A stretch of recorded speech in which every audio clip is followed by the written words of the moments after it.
അനുഗ്രഹീതമായ നല്ല രാത്രിക്കായിട്ട് കർത്താവിന് മഹത്വം അർപ്പിക്കുന്നു. ഒരിക്കലൂടെ നിങ്ങളോടൊന്നിച്ച് ദൈവജനവുമായിട്ടായിരിക്കാൻ കർത്താവ് നൽകുന്ന ഈ വിലപ്പെട്ട സന്ദർഭത്തെ ഓർത്തും കർത്താവിന് മഹത്വം അർപ്പിക്കുന്നു. और उस अच्छे समय के लिए मैं प्रभु को धन्यवाद देता हूँ आप लोग के साथ प्रभु के वचन को सीखने के लिए प्रभु ने दिया गया इस अवसर के लिए मैं परमेश्वर को धन्यवाद देता हूँ. അനുഗ്രഹീതനായ കർത്തൃദാസൻ കുടുംബം ദൈവജന പഠനത്തിനായി ഈ മീഡിയയിലൂടെ അല്ലെങ്കിൽ ഈ പ്ലാറ്റ്ഫോമിൽ കടന്നു വന്നിരിക്കുന്ന വാത്സല്യാന്തരികളായ എല്ലാ പ്രിയപ്പെട്ടവർക്കും ക്രിസ്തുയേശുവിന്റെ നാമത്തിലുള്ള വന്ദനത്തെ അറിയിക്കുന്നു.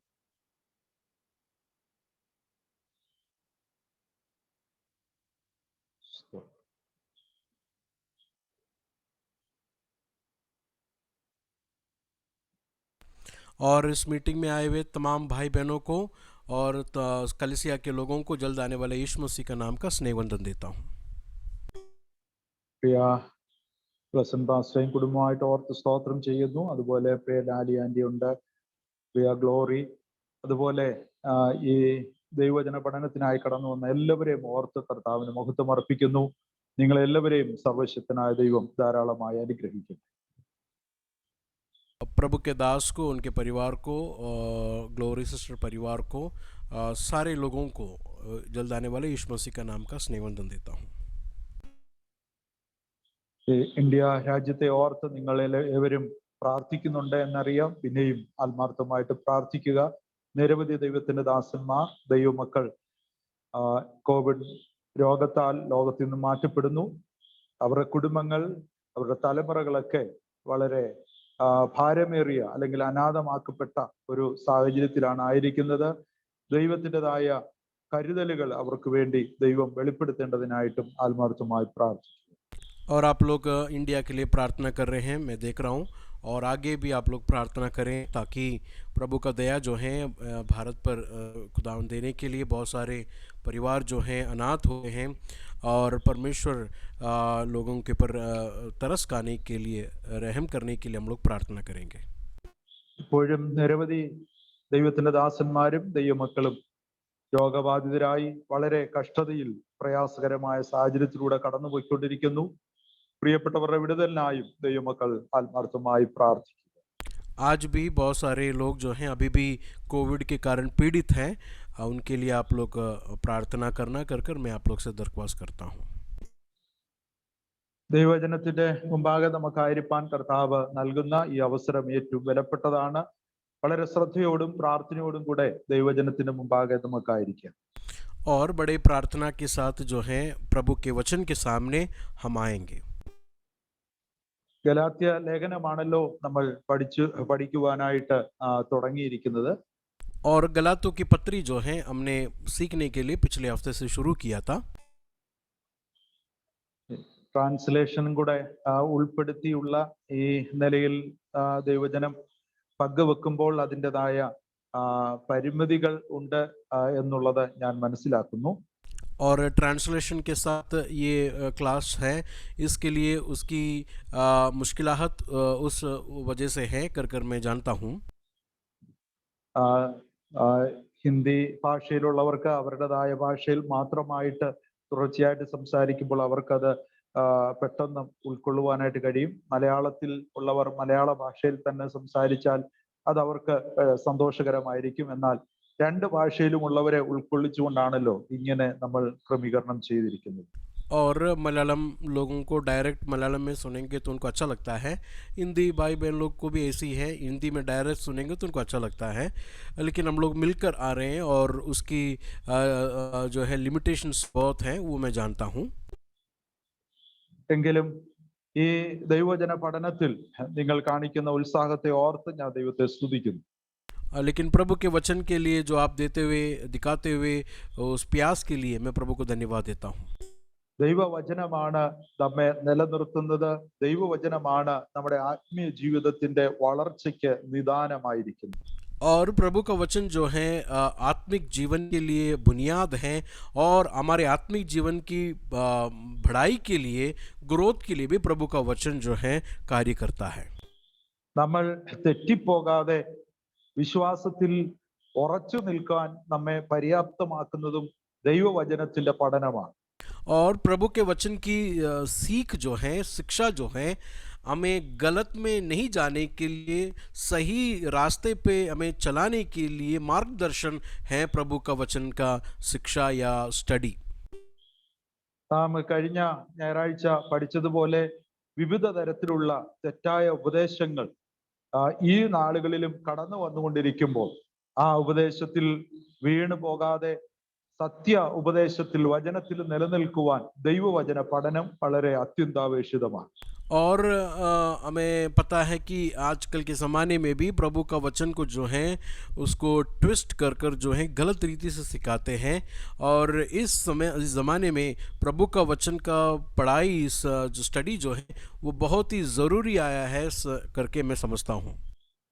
പ്രിയ ദേവദാസൻ ഓർപ്പിച്ചതുപോലെ ഗലാത്യ ലേഖനത്തിൽ നിന്നുള്ള ഒരു ബുദ്ധിപരമായ കുറെ അറിവുകൾ നേടുക എന്നതിനപ്പുറം നമ്മുടെ ജീവിതത്തിന് രൂപാന്തരം വരുത്തുന്ന, മാറ്റം വരുത്തുന്ന ഒരു നിമിഷങ്ങളായി ഈ വചന പഠനം തീരട്ടെ എന്ന് ഞാനും ആഗ്രഹിക്കുകയും പ്രാർത്ഥിക്കുകയും ചെയ്യുന്നു. और मैं ऐसा चाहता हूँ कि ये क्लास जो है केवल हमें कुछ इन्फॉर्मेशन ही नहीं दे, बल्कि हमें परिवर्तन करने के जैसे ये प्रभु के वचन हमें ले चले कर मेरी प्रार्थना है।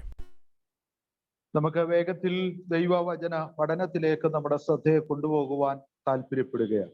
हम जल्दी से जो है प्रभु के वचन की पढ़ाई के लिए हम लोग आगे जाएंगे। ഗലാത്യ ലേഖനത്തിന്റെ ആമുഖമായ ചില ചിന്തകളാണ് കഴിഞ്ഞ ആഴ്ച നമുക്ക് പഠിക്കുവാനിടയായി തീർന്നത്. और गलातियों के कत के कुछ इंट्रोडक्टरी बातों को जो है हम लोग ने पिछले हफ्ते को देखा था। ഈ ഗലാത്യ ലേഖനം എഴുതുവാൻ ഉള്ള പശ്ചാത്തലം ഭാഗമാണ് നമ്മൾ പ്രധാനമായി കഴിഞ്ഞ ആഴ്ച ചിന്തിക്കുവാനിടയായി തീർന്നത്. और पिछले हफ्ते हम लोग ने देखा कि गलातियों के खत लिखने का पर्पस क्या था, उसका उद्देश्य क्या था कर हम लोग ने पिछले हफ्ता देखा।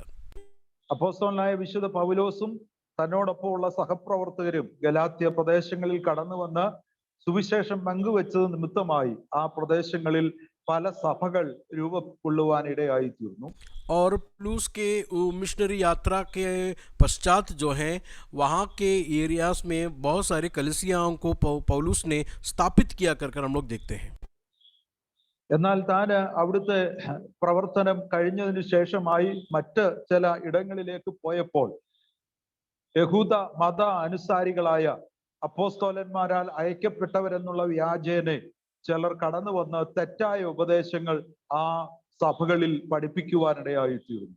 और पौलुस कलीसिया को स्थापित करने के बाद हमने जिस तरह पिछले हफ्ता सुना कि गलत शिक्षाओं को सिखाने वाले यहूदी मिशनरीज लोग ने आकर जो हैं कलीसिया के सच्चाई, सुना हुए सच्चाई कलाम से उन्हें हटा दिया कर हम देखते हैं। ക്രിസ്തുയേശുവിലുള്ള വിശ്വാസത്താൽ രക്ഷ ലഭിക്കുന്നു എന്നുള്ള ആ വേദപുസ്തകത്തിന്റെ സത്യ ഉപദേശം പൗലോസ് അവിടെ പഠിപ്പിച്ചിരുന്നു. എന്നാൽ ഈ വന്ന ദുരുപദേഷ്ടക്കന്മാർ അത് മാത്രം പോരാ, ന്യായപ്രമാണത്തിന്റെ കർമ്മങ്ങളിലൂടെ ആചരിക്കണം എന്ന് അവരവിടെ പഠിപ്പിക്കുവാനിടയായി തീർന്നു. पौलुस ने यीशु मसीह के सुसमाचार से विश्वास के जरिए से आपको परमेश्वर जो है धर्मी ठहराता है, इस सच्चाई को छोड़कर यहूदियों ने आकर सिखाया केवल विश्वास नहीं बल्कि व्यवस्था को भी आपको पालन करना है, कतना को भी पालन करना है। मतलब एक तरफ से देखा जाएंगे तो यीशु मसीह का उद्धार उसको मिलता है जो पहले यहूदी बनता है कर टीचिंग कलीसिया के अंदर लेके आया। തന്നിമിത്തമായി ആ സഭയിലുള്ള ധാരാളം പ്രിയപ്പെട്ടവർ ഈ തെറ്റായ ഉപദേശങ്ങളിലേക്ക് വഴുതി വീഴുവാൻ ഇടയായി തീർന്നു. और इस पश्चात बहुत सारे लोग जो है इस गलत टीचिंग पर फंस के गिर गए, फजल से, प्रभु की कृपा से जो है वो लोग बिछड़ गए। ആ സഭയിൽ ഭിന്നതകൾ ഉണ്ടാകുവാനിടയായി തീർന്നു. और उस कलीसियाओं में जो है भिन्नता आई, यूनिटी चला गया, आपस में जो है एक साथ रुकने का अनुभव उनके बीच में से चला गया। ഈ ദുരുപദേശക്കാർ നിമിത്തമായി ഗലാത്യ സഭയിൽ ഉണ്ടായ പ്രതിസന്ധികൾ എന്തൊക്കെയാണ് എന്നുള്ളത് നമ്മൾ കഴിഞ്ഞ ആഴ്ച വേഗത്തിൽ ചിന്തിക്കുവാനിടയായി തീർന്നു. और मैं आप लोगों को पिछले हफ्ता बताया कि ये गलत शिक्षा को सिखाने वाले झूठे उपदेशक लोग जब आए तो कलीसिया के अंदर क्या क्या हुआ कर हम लोग ने पिछले हफ्ता देखा था। തുടർന്ന് നമുക്ക് ഗലാത്യ ലേഖനത്തിൽ ഉള്ള ക്രിസ്തു ശാസ്ത്രം അല്ലെങ്കിൽ ഗലാത്യ ലേഖനത്തിൽ യേശു ക്രിസ്തുവിനെ കുറിച്ച് പറഞ്ഞിരിക്കുന്ന ചിന്തകൾ വേഗത്തിൽ നമുക്കൊന്ന് പഠിക്കുവാൻ ശ്രമിക്കാം. अब जो है आज के क्लास में जो है गलातियों के खत में क्रिस्टोलॉजी मतलब क्राइस्ट के बारे में क्या सिखाया है पौलुस ने, आज उस विषय में हम लोग जरा ध्यान देंगे.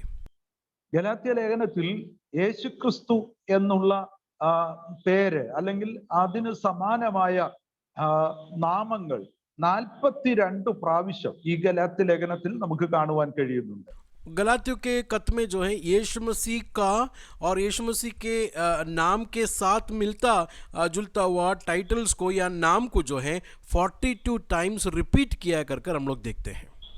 യേശു ക്രിസ്തു, കർത്താവായ യേശു ക്രിസ്തു, ക്രിസ്തു യേശു, ക്രിസ്തു കർത്താവ്, യേശു ദൈവപുത്രൻ എന്നിങ്ങനെ രീതിയിൽ യേശുവിന്റെ പേരുകൾ ഇതിൽ ഉദ്ധരിച്ചിരിക്കുന്നത് നമുക്ക് കാണുവാൻ കഴിയും. मसीह यीशु, यीशु मसीह और प्रभु और यीशु परमेश्वर का बेटा, मतलब अलग अलग नामों से जो हैं यीशु का वर्णन किया है तकरीबन 42 टाइम्स. യേശു ക്രിസ്തുവിനെ കുറിച്ച് ഗലാത്യ ലേഖനത്തിൽ പറഞ്ഞിരിക്കുന്ന വാക്യങ്ങളെ അത് നമ്മൾ പഠിക്കുവാൻ ശ്രമിക്കുമ്പോൾ അത് പ്രധാനമായും 3 തരം തിരിച്ചുകൊണ്ട് നമുക്ക് പഠിക്കുവാനായിട്ട് കഴിയും. और गलातियों के खत में जो है यीशु मसीह के विषय में जब हम लोग सीखेंगे तो उसको 3 करके जो है 3 विषय में मैं और आप लोग पढ़ सकते हैं उसे. ഒന്നാമതായി യേശു ക്രിസ്തുവും പിതാവായ ദൈവവും. सबसे पहला यीशु मसीह और खुदा पिता ने तो फादर गॉड करके हम लोग देख सकते हैं.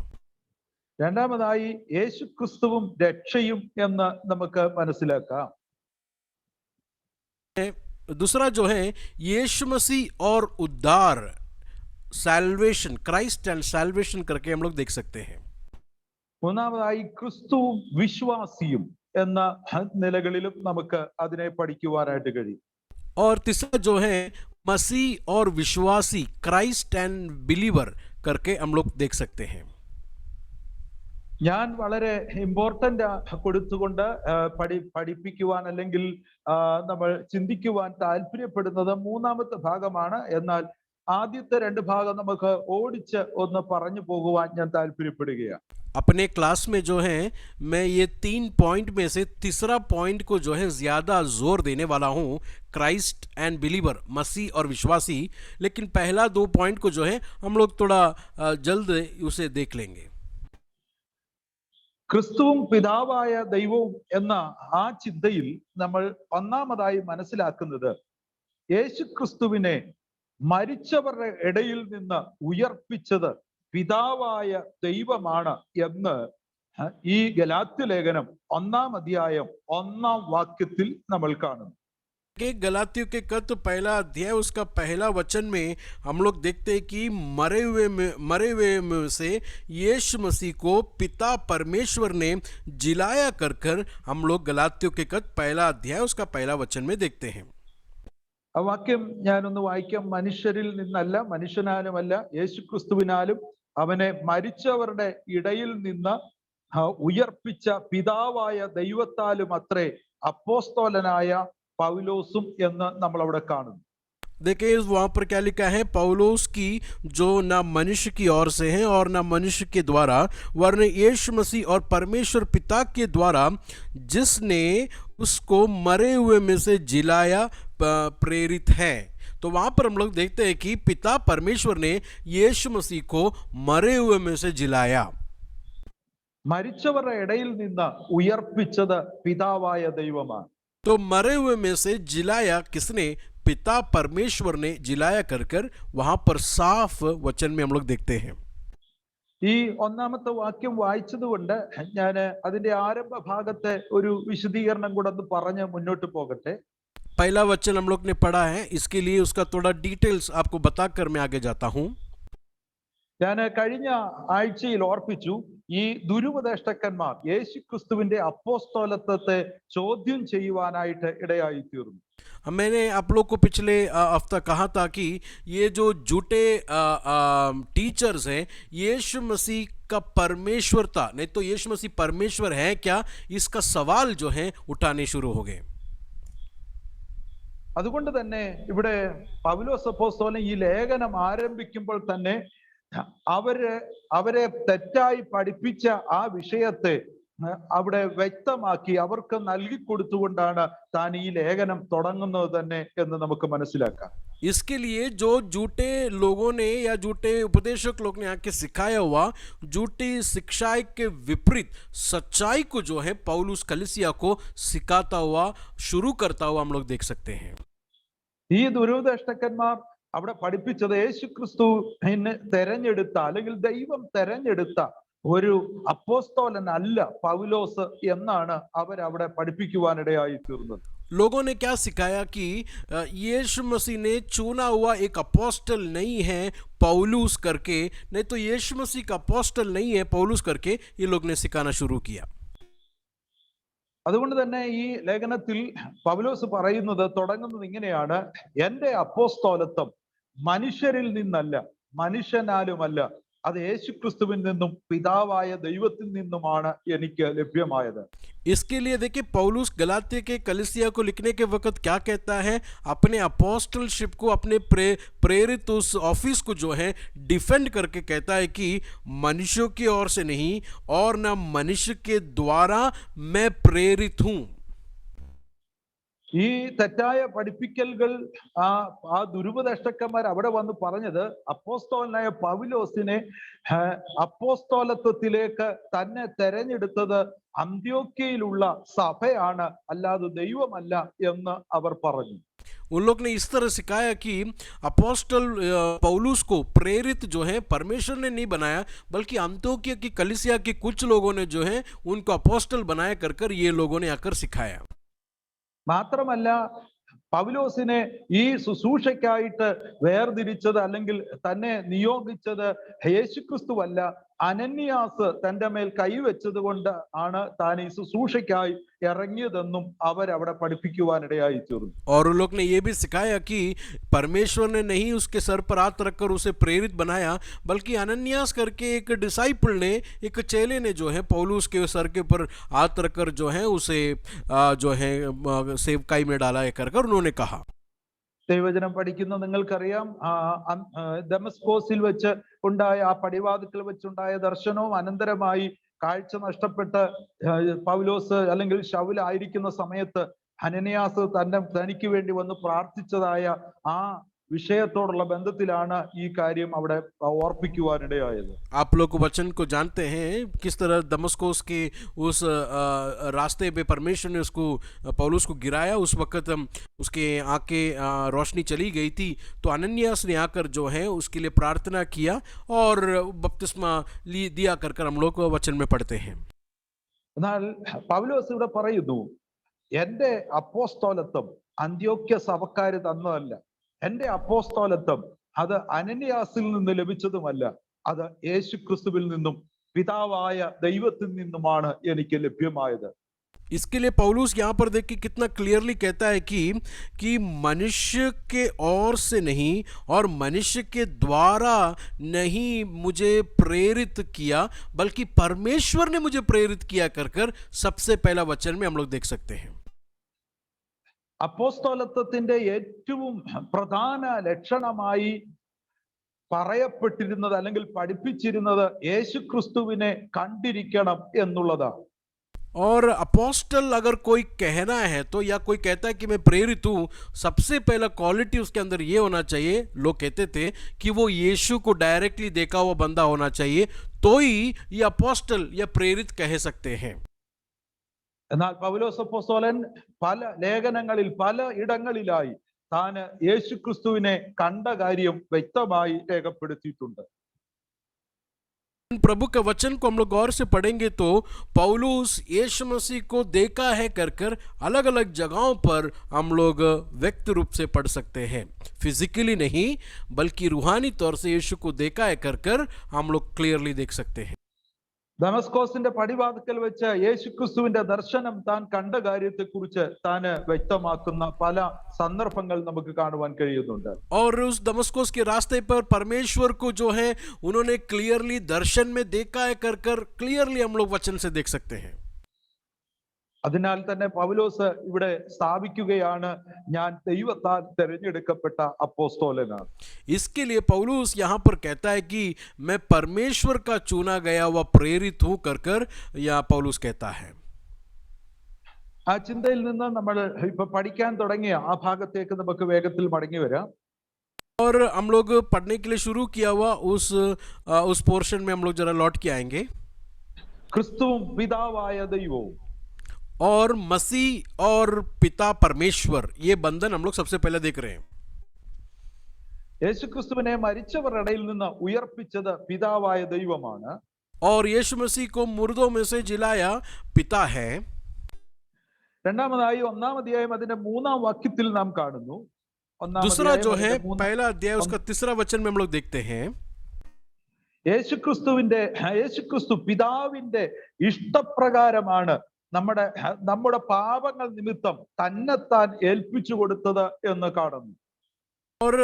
और जो है इस तरह लिखा है कि यीशु मसीह, हिंदी बाइबल में 3रा वचन नहीं है, 4था वचन है, 4 वर्सेस है, वहां पर लिखा है कि उसी ने अपने आप को हमारे पापों के लिए दे दिया ताकि हमारे परमेश्वर और पिता की इच्छा के अनुसार हम इस वर्तमान बुरे संसार से छुड़ाए जाए.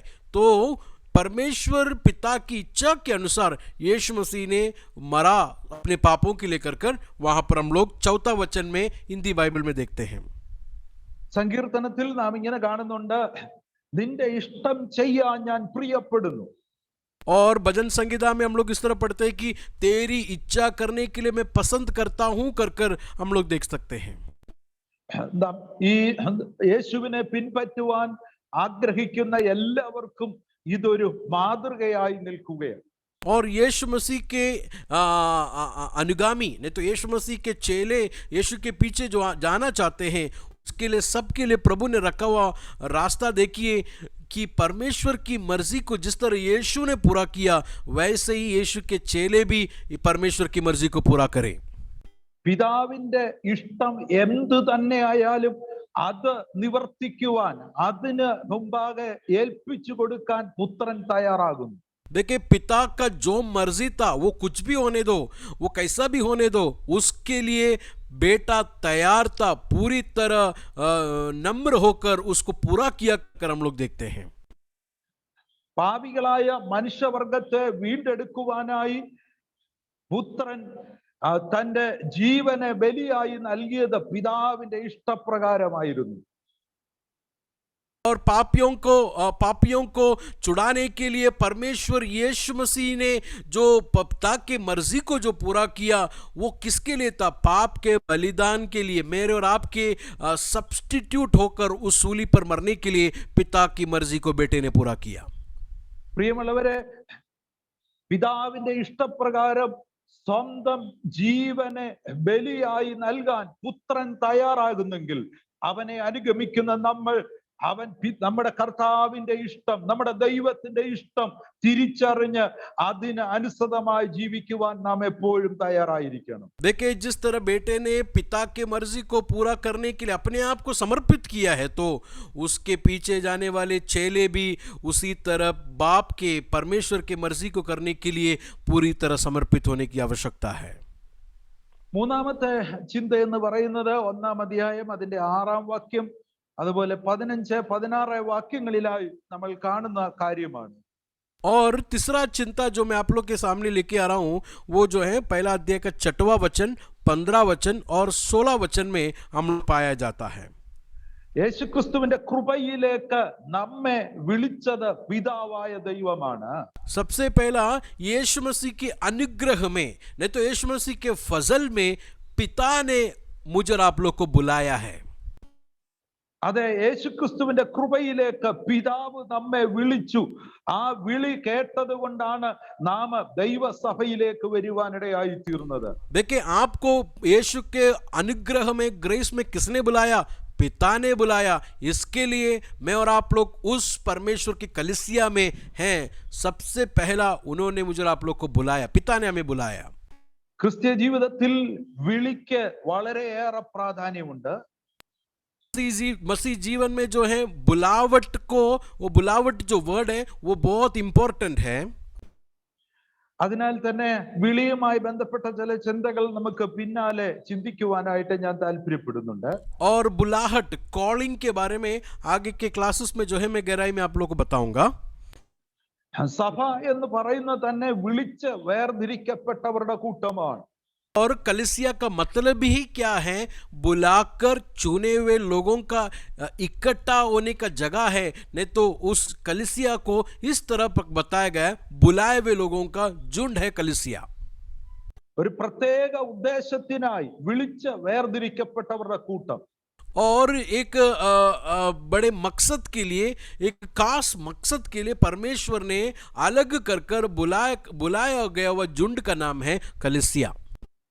എന്നാൽ ദുഃഖകരമെന്ന് പറയട്ടെ, ഇന്ന് നമ്മുടെ സഭകളിലൊക്കെ ഈ ദൈവ വിളി ഇല്ലാത്ത, അല്ലെങ്കിൽ വിളി തിരിച്ചറിയാത്ത, വിളി കേൾക്കാത്ത ധാരാളം പ്രിയപ്പെട്ടവരെ നമുക്ക് കാണാൻ കഴിയുന്നു. लेकिन दुख की एक बात मैं आप लोग से बताना चाहता हूँ, कलीसिया के अंदर बहुत सारे ऐसे आ गए हैं जिसको बुलावट के बारे में पहचान नहीं है, नहीं तो परमेश्वर उनको बुलाया नहीं है। ऐसे बहुत सारे लोगों को कलीसिया के अंदर हम पाए जाते हैं। എന്നാൽ ഞാൻ പറയട്ടെ, ദൈവസഭയിലെ അംഗങ്ങൾ ദൈവ വിളി കേട്ടവരാണ്.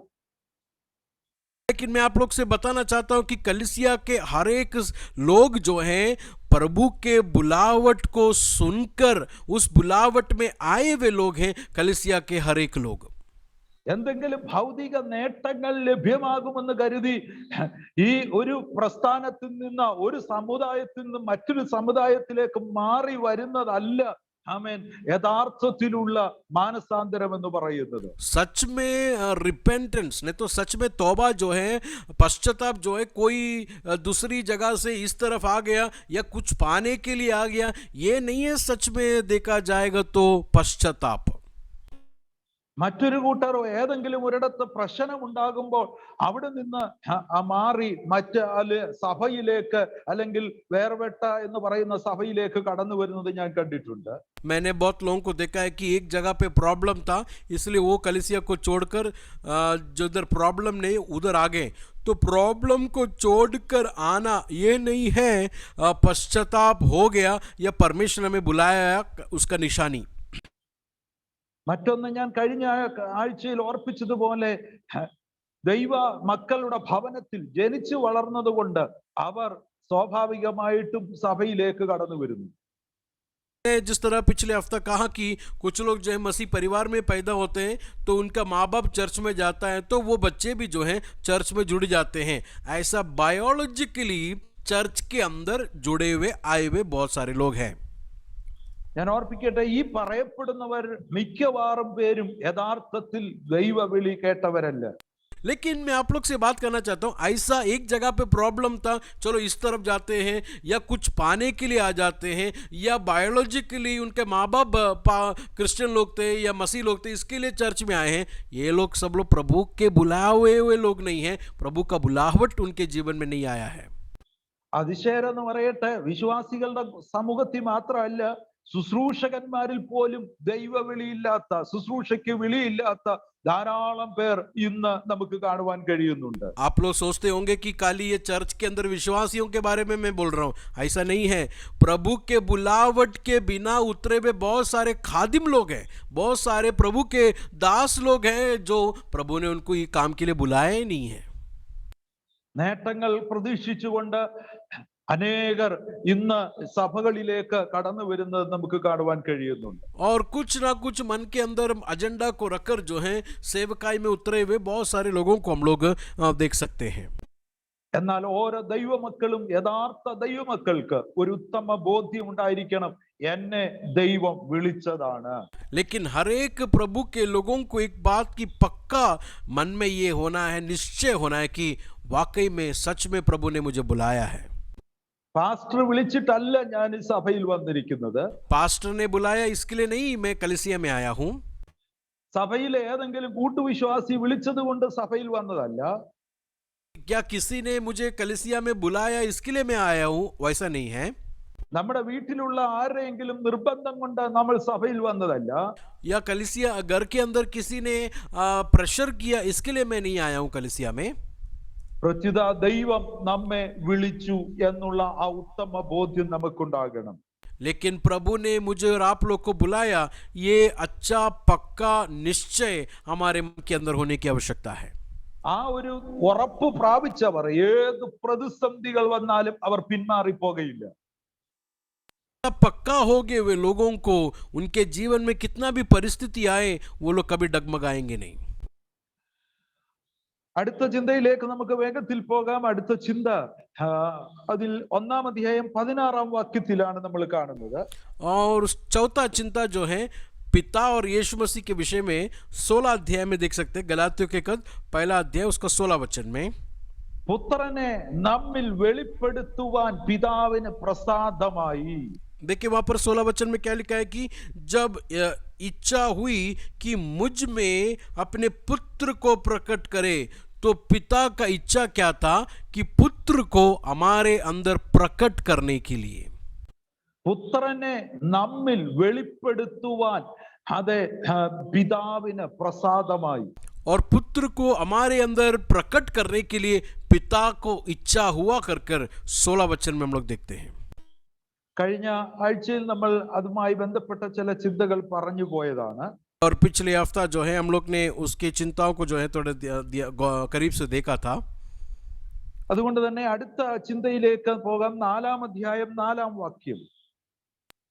ये अगला चिंता में हम लोग जाएंगे. 4 अध्याय का 4 वचन में हम लोग अपने ध्यान को लेके जाएंगे.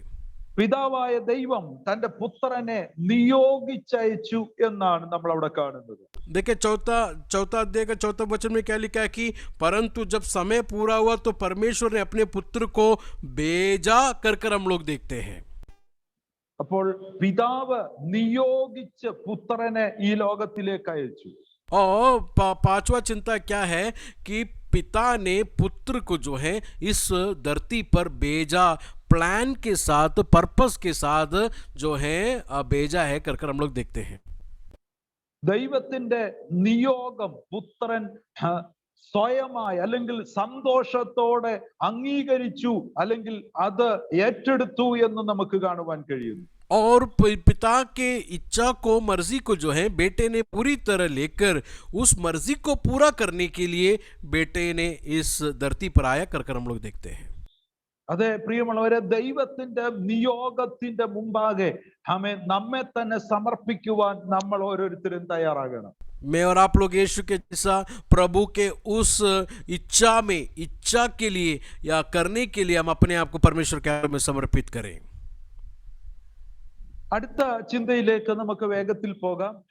ക്രിസ്തുവും രക്ഷയും എന്നുള്ളതാണ്. ക്രിസ്തുവും രക്ഷയും. चिंता में मैं और आप लोग जाएंगे क्राइस्ट एंड सैल्वेशन, मसीह और उद्धार के उस चिंता में हम लोग जाएंगे. അതിലെ ഒന്നാമത്തെ ചിന്ത എന്ന് പറയുന്നത് 1-ാം അധ്യായം 12-ാം വാക്യത്തിലാണ് നാം അത് കാണുന്നത്. चिंता जो है 1 अध्याय उसका 12 वचन में हम लोग देख सकते हैं.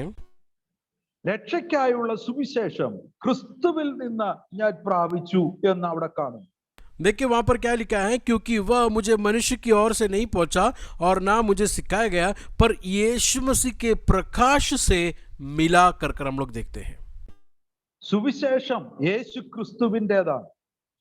और सुसमाचार जो है वो यीशु मसीह का है.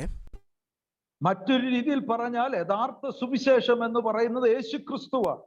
और सच में बोला जाएगा तो सुसमाचार कुछ लिखा गया हुआ ग्रंथ नहीं है या कुछ लिखा गया हुआ बातें नहीं है, बल्कि सुसमाचार एक व्यक्ति है. सुसमाचार यीशु मसीह है. എന്നാൽ ഇന്ന് നമുക്ക് കാണുന്നത് സുവിശേഷം എന്ന് പറയുന്ന അല്ലെങ്കിൽ ലേബൽ മാത്രമേ ഉള്ളൂ. അവിടെ ക്രിസ്തുവിനെ പലപ്പോഴും കാണാൻ കഴിയുന്നില്ല. लेकिन आज सुसमाचार केवल लेबल ही है, उस सुसमाचार में यीशु नहीं है कर आज हम लोग देख सकते हैं. വളരെ പ്രയാസം തോന്നുന്നുണ്ട്. 2-3 ദിവസമൊക്കെ നാട്ടിലൊക്കെ സുവിശേഷ യോഗങ്ങൾ എന്ന പേരിൽ നടത്തുന്നിടത്ത് ഒരു ദിവസം പോലും യേശുക്രിസ്തുവിനെ ഉയർത്താത്ത മീറ്റിങ്ങുകൾ കാണാൻ കഴിയുന്നുണ്ട്. केरला में हम लोग देखते हैं कि 1-2 दिन का मीटिंग होता है, वहां पर गॉस्पेल मीटिंग करके बोलते हैं, लेकिन उस गॉस्पेल मीटिंग में यीशु के बारे में जिक्र नहीं किया जाता है 3-4 दिन. ആ ദിവസങ്ങളെല്ലാം വിടുതലും അനുഗ്രഹവും എങ്ങനെയൊക്കെയുള്ള ഭൗതികമായ കാര്യങ്ങൾ മാത്രമാണ് ആ ദിവസങ്ങളിൽ ആമേൻ അവിടെ വിവരിക്കുന്നത്. ये 3-4 दिन में जो है आपको हीलिंग और आपको इधर यीशु के पास आएगा तो क्या मिलेगा, इसके बारे में ही 3 दिन का वर्णन होता है. यीशु किसके लिए आया कर भी जिक्र नहीं किया जाता है. എന്നാൽ പൗലോസ് ഇവിടെ പറയുന്നത് രക്ഷയ്ക്കായിട്ടുള്ള സുവിശേഷം യേശു ക്രിസ്തുവിൽ നിന്നാണ് ഞാൻ പ്രാപിച്ചത്. देखिए, लेकिन यहाँ पर पौलुस क्या कहता है कि उद्धार के लिए जो समाचार है वो यीशु मसीह ने मुझे प्रकट किया कर हम लोग पढ़ते हैं. പൗലോസ് പറയുന്നത് ഇത് ഞാൻ മനുഷ്യരിൽ നിന്ന് പ്രാപിച്ചതല്ല, മനുഷ്യരിൽ നിന്ന് പഠിച്ചതല്ല, യേശു ക്രിസ്തു എനിക്ക് തന്നതാണ്, യേശു ക്രിസ്തുവിൽ നിന്ന് ഞാൻ പ്രാപിച്ചതാണ്. यहाँ पर पौलुस क्या कहता है कि इंसानों ने नहीं दिया या उन्होंने नहीं पहुंचाया, बल्कि यीशु मसीह जो है उसके प्रकाश से मुझे ये सुसमाचार मिला है, गॉस्पेल मिला है कर कह रहा है. അടുത്ത ചിന്ത 3-ാം അധ്യായം 13-ാം വാക്യത്തിൽ നമ്മൾ കാണുന്നത്, चिंता जो है 3रा अध्याय का 13 वचन में हम लोग देखते हैं, ശാപത്തിൻ കീഴിൽ നിന്ന് വിടുവിക്കുവാൻ യേശു ക്രിസ്തു നമുക്കായി ശാപമായി തീർന്നു. देखिए 13 वचन में क्या लिखा है, मसीह ने जो हमारे लिए श्रापित बना हमें मोल लेकर व्यवस्था की श्राप से छुड़ाया, क्योंकि लिखा है जो कोई कांट पर लटकाया जाता है वो श्रापित है. അവിടെ നാം കാണുന്നത് മരത്തിന്മേൽ തൂങ്ങുന്നവനെല്ലാം ശപിക്കപ്പെട്ടവൻ എന്ന് എഴുതിയിരിക്കുന്നത് പോലെ ക്രിസ്തു നമുക്ക് വേണ്ടി ശാപമായി തീർന്നു. हमारे लिए यीशु मसीह श्रापित हुआ कर वहां पर हम लोग क्लियरली पढ़ सकते हैं. ന്യായപ്രമാണത്തിന്റെ ശാപത്തിൽ നിന്ന് നമ്മെ വിലയ്ക്ക് വാങ്ങി, और व्यवस्था की श्राप से परमेश्वर ने मुझे आप लोग को मोल लिया कर लिखा है. അങ്ങനെയെങ്കിൽ പ്രിയമുള്ളവരെ, യേശു ക്രിസ്തുവിൽ വിശ്വസിച്ച് രക്ഷിക്കപ്പെട്ട ആമേൻ ദൈവ കൃപയിലേക്ക് കടന്നു വന്ന് ആ ദൈവവചനത്തിന്റെ വ്യവസ്ഥയിൽ ജീവിക്കുന്ന ഓരോ ദൈവ പൈതലും തിരിച്ചറിയണം, ഇനിയും ശാപത്തിന് നമ്മുടെ മേൽ ഒരവകാശവുമില്ല. इसके लिए यीशु का उद्धार मिले हुए हर एक लोग ये बात को अच्छी तरह जाने कि श्राप को आपके जीवन में कोई कार्य नहीं है. यीशु मसीह ने जिस दिन आपको उद्धार दिया उस दिन आपको हर एक श्राप से यीशु ने आपको छुड़ाया है. അതെ, ശാപത്തിന്റെ കീഴിൽ നിന്ന് കർത്താവ് നമ്മെ വീണ്ടെടുത്തു. और श्राप के उस बंधन में से यीशु मसीह ने मुझे आप लोग को छुड़ाया. ശാപത്തിൽ നിന്ന് നമ്മെ വീണ്ടെടുക്കാൻ യേശു നമുക്ക് പകരം ശാപമായി തീർന്നു. यीशु मसीह मुझे और आप लोग को श्राप से छुड़ाने के लिए वो खुद श्रापित हो गए कर वचन में हम लोग देख सकते हैं. ശാപത്തിൽ കീഴ് അല്ലെങ്കിൽ ന്യായപ്രമാണത്തിന്റെ ശാപത്തിന്റെ കീഴിൽ നിന്ന് യേശു നമ്മെ വിലയ്ക്ക് വാങ്ങി. और उस व्यवस्था के उस श्रापित से मुझे और आप लोग को परमेश्वर ने मोल लिया कर हम लोग वचन में देखते हैं. അതുകൊണ്ട് നാം ഇപ്പോൾ ക്രിസ്തുയേശുവിൽ സ്വതന്ത്രരാണ്. इसके लिए मैं और आप लोग यीशु मसीह में स्वतंत्र हैं. We are free in Christ Jesus. അതുകൊണ്ട് ഇനിയും നമ്മുടെ മേൽ ശാപത്തിന് യാതൊരു വിധമായ അധികാരവുമില്ല. इसके लिए मेरे और आप लोग के जीवन में श्राप में कर्स का कोई जगह नहीं है कर हम लोग वचन से देखते हैं. ഇന്ന് ദൈവവചന പഠനത്തിന് മുമ്പാകെ ആയിരിക്കുന്ന ദൈവമക്കളോടാ ഞാൻ പറയാം, ആരും നിങ്ങളെ തെറ്റിദ്ധരിപ്പിക്കരുത്. നിങ്ങൾ യഥാർത്ഥമായി ഒരു ദൈവ പൈതലാണെങ്കിൽ ഇനിയും ഒരിക്കലും ശാപത്തിന് നിങ്ങളുടെ മേൽ ഒരധികാരവുമില്ല. कोई आपको गुमराह नहीं करे ये बोलकर कि आपके ऊपर श्राप है, ये बोलकर आपको गुमराह नहीं करे. जिस दिन यीशु मसीह को ग्रहण किया हुआ व्यक्ति, पाप से मुक्ति मिला हुआ व्यक्ति, पाप का शैडो जो श्राप है उसमें से यीशु ने उसको छुड़ा दिया है. വളരെ അതിശോക്തി തോന്നിയിട്ടുണ്ട്. രക്ഷിക്കപ്പെട്ട് സ്നാനപ്പെട്ട് ആത്മാഭിഷേകം പ്രാപിച്ച് ദൈവകൃപയിൽ നിൽക്കുന്ന പലരെയും ഇന്ന് പലരും തെറ്റിദ്ധരിപ്പിക്കുകയാ. പാരമ്പര്യത്തിന്റെ ശാപമുണ്ടെന്നൊക്കെ പറഞ്ഞ് തെറ്റിദ്ധരിപ്പിക്കുന്നവരെ ഞാൻ കണ്ടിട്ടുണ്ട്. मैंने बहुत सारे लोगों को देखा है कि गलत टीचिंग से ये बताकर कि आपको जनरेशनल कर्स है, आपका माँ बाप का कर्स है, आपके घर का भी है, कर कर विश्वासियों को गुमराह किए हुए बहुत सारे लोगों को मैं जानता हूं। പ്രിയമുള്ളവരെ, പാരമ്പര്യത്തിന്റെ ശക്തിയിൽ നിന്നും യേശു ക്രിസ്തു നമ്മെ വീണ്ടെടുത്തിരിക്കുകയാ. लेकिन यीशु मसीह के लहू ने मुझे और आप लोग को उस पारंपरिक नहीं तो जनरेशनल कर्स में से यीशु के लहू ने मुझे और आपको छुड़ा दिया है। അതുകൊണ്ട് തന്നെ ഒരു ശാപത്തിനും നമ്മുടെ മേൽ അധികാരമില്ല. ये कोई भी श्राप को मेरे और आप लोग के ऊपर अधिकार नहीं है। ഇന്ന് ശാപം അഴിക്കുന്ന, ശാപം മുറിക്കുന്ന തരത്തിലൊക്കെയുള്ള ശുശ്രൂഷകൾ പലതും നമുക്ക് കാണുവാൻ കഴിയുന്നുണ്ട്. इंडिया में बहुत जगहों पर जो है ऐसे पास्टर लोग हैं जो कर्स ब्रेकिंग करते हैं, श्राप को तोड़ते हैं, ऐसा मिनिस्ट्री करने वाले लोग भी हैं। എന്നാൽ യഥാർത്ഥ ദൈവ പൈതൽ ശാപത്തിൽ നിന്ന് വിടുതൽ പ്രാപിച്ചവനാണ്. लेकिन एक सच्चा प्रभु का बंदा जो है, प्रभु ने उसको श्राप से छुड़ाया है, क्योंकि यीशु मसीह खुद हमारे लिए श्रापित हुआ है। മൂന്നാമതായി നാം കാണുന്നത് 2-ാം അധ്യായം 21-ാമത്തെ വാക്യം. और तीसरा पॉइंट जो है दूसरा अध्याय का 21वां वचन में हम लोग देखते हैं, 2 का 21 में യേശു ക്രിസ്തു നമുക്ക് വേണ്ടി മരിച്ചു എന്നാണ്. और वहां पर क्या लिखा है, देखिए, मैं परमेश्वर के अनुग्रह को व्यर्थ नहीं ठहराता, क्योंकि यदि व्यवस्था के द्वारा धार्मिकता होती तो मसीह का मरना व्यर्थ होता। तो तीसरा पॉइंट क्या है, यीशु मसीह हमारे लिए मरा। അതെ, യേശു ക്രിസ്തു നമുക്ക് വേണ്ടി മരിച്ചു. मसीह जो है हमारे लिए मरा कर जो है तीसरा पॉइंट मैं आप लोगों को बताना चाहता हूं। പ്രിയമുള്ളവരെ, ഈ ചിന്ത നമ്മൾ ചിന്തിക്കുമ്പോൾ നമ്മൾ മനസ്സിലാക്കണം, യേശു എനിക്ക് വേണ്ടി മരിച്ചു. അങ്ങനെയെങ്കിൽ യേശു എനിക്ക് വേണ്ടി മരിച്ചെങ്കിൽ തിരിച്ച് ഞാൻ യേശുവിന് എന്താണ് നൽകേണ്ടത്? देखिए, एक चिंता को बताता हूं, यीशु मेरे लिए मरा है तो मैं यीशु के लिए क्या करना है? मैं यीशु के लिए जीना है। यीशु इसके लिए मेरे लिए मरा है। അതെ, യേശു തന്റെ ജീവൻ എനിക്ക് വേണ്ടി തന്നെങ്കിൽ തിരിച്ച് ഞാൻ യേശുവിന് എന്താണ് നൽകേണ്ടത്? यीशु अपना जीवन को मेरे लिए दिया है तो मैं यीशु के लिए क्या लौटा के दूं? നമ്മുടെ ജീവൻ തന്നെ കർത്താവിനായി അർപ്പിക്കുക എന്നുള്ളതാണ് അവിടെ നമുക്ക് മനസ്സിലാക്കാൻ കഴിയുന്നത്. हमारा जीवन ही प्रभु के लिए समर्पित करना ही अवश्य है, यहाँ पर हम लोग देख सकते हैं। അടുത്ത ചിന്തയായി നമ്മൾ ഇവിടെ കാണുന്നത്, ന്യായപ്രമാണം നമ്മെ രക്ഷകനായ യേശു ക്രിസ്തുവിലേക്ക് നയിക്കുന്നു എന്നുള്ളതാണ്. ന്യായപ്രമാണം നമ്മളെ കർത്താവായ യേശു ക്രിസ്തുവിലേക്ക് നയിക്കുന്നു എന്ന 3-ാം അധ്യായം 24-ാമത്തെ വാക്യം.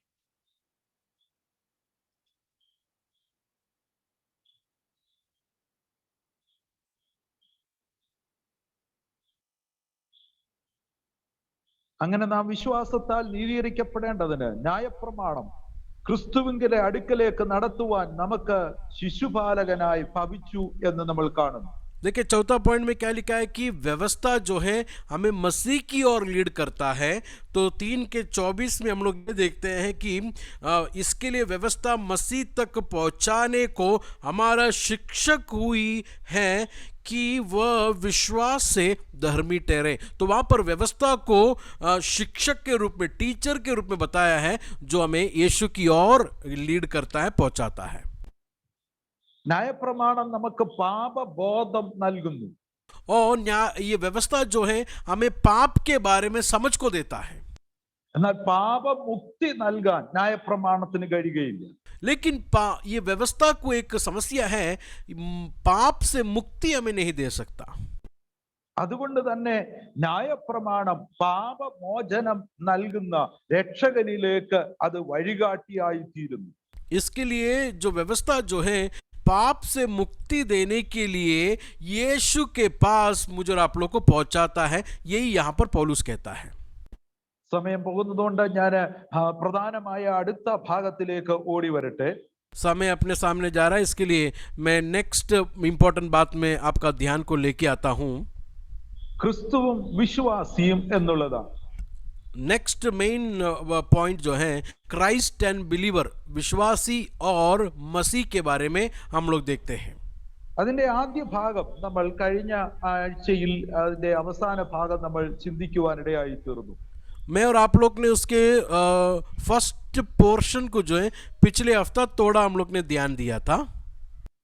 ക്രിസ്തു വിശ്വാസിയിൽ എന്നുള്ളതാണ് അതിന്റെ ഒന്നാമത്തെ ഭാഗം. और मसीह ये विश्वासी में है, नहीं तो क्राइस्ट इन बिलीवर, वो है सबसे इंपॉर्टेंट बात जो मैं आज आप लोगों को बात करना चाहता हूँ. ഒന്നാമത് നമ്മൾ അവിടെ ചിന്തിച്ചു, ഒരു വിശ്വാസിയിൽ ക്രിസ്തു ഉരുവാകണം. हम लोग ने देखा कि एक विश्वासी के अंदर मसीह जो है पैदा होना है. രണ്ടാമതായി ആ വിശ്വാസിയിൽ ക്രിസ്തു ജീവിക്കണം. दूसरा जो है विश्वासी के अंदर मसीह जीना है. മൂന്നാമതായി ആ വിശ്വാസിയിൽ ക്രിസ്തു വെളിപ്പെടണം എന്നുള്ളതാണ്. और तीसरा जो है उस विश्वासी के अंदर मसीह जो है प्रकट होना है. ये तीन बातें हम लोग ने पिछले हफ्ते देखे थे. ഇനി അടുത്ത ആ ചിന്തയിലേക്ക് നമുക്ക് പെട്ടെന്ന് പോകാം. അതിന്റെ അടുത്ത ഭാഗം उसका बी पोर्शन में मैं और आप लोग जाएंगे. വിശ്വാസി യേശുക്രിസ്തുവിനോട് കൂടെ, വിശ്വാസി യേശുക്രിസ്തുവിനോട് കൂടെ എന്നുള്ളതാണ് അടുത്ത ചിന്ത. देखिए, सबसे पहला हम लोग ने क्या देखा कि विश्वासी के अंदर यीशु मसीह है. तो बी पार्ट में हम लोग देख रहे हैं कि बिलीवर विथ क्राइस्ट, यीशु मसीह के साथ विश्वासी का संबंध क्या है. അതിലെ ഒന്നാമത്തെ ചിന്ത, യേശുക്രിസ്തുവിനോട് കൂടെ ഒരു വിശ്വാസി ക്രൂശിക്കപ്പെട്ടിരിക്കുന്നു എന്നുള്ളതാണ്. उसका पहला चिंता क्या है, एक विश्वासी यीशु मसीह के साथ जो है सूली पर मर गया है. He is died with Christ, crucified with Christ. രണ്ടാം അധ്യായം അതിന്റെ 20ാമത്തെ വാക്യം. दूसरा अध्याय उसका 20वां पंक्ति को हम लोग देख सकते हैं. ഞാൻ യേശുക്രിസ്തുവിനോട് കൂടെ ക്രൂശിക്കപ്പെട്ടിരിക്കുന്നു. मैं मसीह के साथ क्रूस पर चढ़ाया गया है. ഇനി ജീവിക്കുന്നത് ഞാനല്ല, ക്രിസ്തു അത്രേ എന്നിൽ ജീവിക്കുന്നു. और अब मैं जीवित ना रहा, पर मसीह मुझ में जीवित है.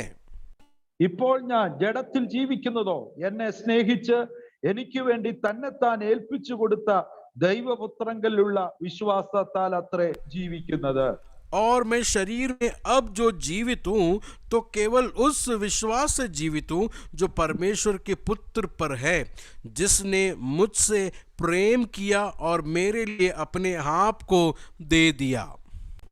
അതെ, ഒന്നാമത്തെ ചിന്ത, ഒരു വിശ്വാസി യേശുക്രിസ്തുവിനോട് കൂടെ ക്രൂശിക്കപ്പെട്ടിരിക്കുകയാണ്. तो सबसे पहला चिंता क्राइस्ट विथ बिलीवर के साथ, सबसे पहले चिंता क्या है, एक विश्वासी यीशु के साथ जो है सूली पर, क्रूस पर चढ़ाया गया है. പ്രിയമുള്ളവരെ, നാം ചിന്തിക്കണം, നാം ഇന്ന് ഈ വചനം പഠിക്കുന്ന നാം എല്ലാവരും രക്ഷിക്കപ്പെട്ടവരാണ്. आज बाइबल क्लास में आए हुए सारे लोग जो हैं वो लोग उद्धार पाए हुए लोग हैं, बिलीवर्स लोग हैं. നാം രക്ഷിക്കപ്പെട്ടപ്പോൾ സംഭവിച്ചത് നമ്മുടെ ആത്മാവിന്റെ രക്ഷയാണ്. तो जब हम लोग ने उद्धार पाया तो हमें सबसे पहला क्या मिला, आत्मा का उद्धार. आत्मा में मुझे और आप लोग को सैल्वेशन मिला. നമ്മൾ ക്രിസ്ത്യ ജീവിതത്തിൽ നാം മനസ്സിലാക്കിയിരിക്കേണ്ട പ്രധാനപ്പെട്ട 3 പദങ്ങളുണ്ട്. मसीह जीवन में हम लोग समझने के लिए 3 इंपॉर्टेंट वर्ड्स हैं. ഒന്ന്, നീതീകരണം. सबसे पहला जो है धर्मी ठहराया, नहीं तो जस्टिफिकेशन. രണ്ടാമതായി വിശുദ്ധീകരണം. दूसरा जो है हमें पवित्र करवाया, नहीं तो सैंक्टिफिकेशन. മൂന്നാമതായി തേജസ്കരണം. तीसरा जो है हमें महिमा दिया, नहीं तो ग्लोरिफिकेशन. അത് ഈ 3 ചിന്തകളെ രക്ഷയുടെ 3 കാലങ്ങളായി നമുക്ക് മനസ്സിലാക്കാനായിട്ട് കഴിയും. तो ये तीनों चिंता को अगर आप लोग ध्यान से देखें, justification, glorification, justification, sanctification, glorification, मतलब हमें धर्मी ठहराया, हमें पवित्र कर रहा है और हमें महिमा दे रहा है. ये तीनों 3 कालों के साथ जो है हम लोग समझा जाता है. നാം യേശുക്രിസ്തുവിൽ വിശ്വസിച്ച് അവിടുത്തെ വചനം കേട്ട് പാപബോധമുണ്ടായി നാം യേശുക്രിസ്തുവിൽ വിശ്വസിച്ച് രക്ഷിക്കപ്പെട്ടപ്പോൾ അവിടെ സംഭവിക്കുന്നത് അതിന്റെ പാസ്റ്റ് ആണ്. നാം രക്ഷിക്കപ്പെട്ടു. ഓരോ ദിവസവും നാം രക്ഷിക്കപ്പെട്ടുകൊണ്ടേയിരിക്കുന്നു. ഇനിയും ഭാവിയിൽ നാം രക്ഷിക്കപ്പെടും. ഈ 3 കാലങ്ങൾ രക്ഷയുമായി ബന്ധപ്പെട്ട് നമുക്ക് മനസ്സിലാക്കാൻ കഴിയും. उद्धार के विषय में हम लोग 3 टेंस को नहीं तो 3 कालों को देखते हैं. यीशु को जिस दिन आपने ग्रहण किया आपको उद्धार मिला, लेकिन ये उद्धार मिला हुआ व्यक्ति हर दिन जो है सैंक्टिफाई हो रहा है, उसको पवित्र हर दिन खुदावन कर रहा है. ये रोज होता हुआ काम है. लेकिन एक दिन परमेश्वर आपको पूरी तरह अपनी महिमा को ग्लोरीफाइड करेगा. मतलब हो गया, हो रहा है और होने वाला है. ऐसे 3 कालों में जो है ये उद्धार को हम लोग समझा जाते हैं. നീതീകരണം എന്ന് പറഞ്ഞാൽ ഒറ്റ വാചകത്തിൽ എന്താണെന്ന് ചോദിച്ചാൽ പാപത്തിന്റെ ശിക്ഷയിൽ നിന്നുള്ള വിടുതലാണ്. और धर्मी ठहराना नहीं तो जस्टिफिकेशन का मतलब क्या है? पाप की शिक्षा से जो है, पनिशमेंट से जो है परमेश्वर ने आपको छुड़ाया. വിശുദ്ധീകരണം എന്ന് പറഞ്ഞാൽ പാപത്തിന്റെ ശക്തിയിൽ നിന്നുള്ള വിടുതലാണ്. और सैंक्टिफिकेशन मतलब क्या है? पवित्र करने का मतलब क्या है? पाप की शक्ति से जो है आपको छुड़ाया. धर्मी मतलब पेनाल्टी से छुड़ाया. पवित्रता नहीं तो सैंक्टिफिकेशन मतलब पावर ऑफ सिन, पाप की शक्ति से आपको छुड़ा रहा है. തേജസ്കരണം എന്ന് പറഞ്ഞാൽ പാപ സാന്നിധ്യത്തിൽ നിന്നുള്ള വിടുതലാണ്. और ग्लोरिफिकेशन मतलब क्या है? पाप की प्रेजेंस से जो है, पाप के उस वातावरण से जो है आपको छुड़ा देना, वो है महिमा का मतलब. അതുകൊണ്ട് രക്ഷിക്കപ്പെട്ട ഓരോ ദൈവമക്കളും തിരിച്ചറിയണം, നമ്മൾ ഓരോ ദിവസവും നമ്മൾ വിശുദ്ധീകരണം പ്രാപിച്ചുകൊണ്ടേയിരിക്കണം. इसके लिए उद्धार पाए हुए खुदावन के जस्टिफिकेशन मिले हुए लोगों को एक बात समझना है कि सैंक्टिफिकेशन ये डेली होना है. डेली हम लोग पवित्रता में बढ़ते जाते हैं. ഈ വിശുദ്ധീകരണം ആണ് ആത്മീയ വളർച്ചയായി നമുക്ക് മനസ്സിലാക്കാൻ കഴിയുന്നത്. और ये सैंक्टिफिकेशन को हम लोग जो है स्पिरिचुअल ग्रोथ करके बोलते हैं.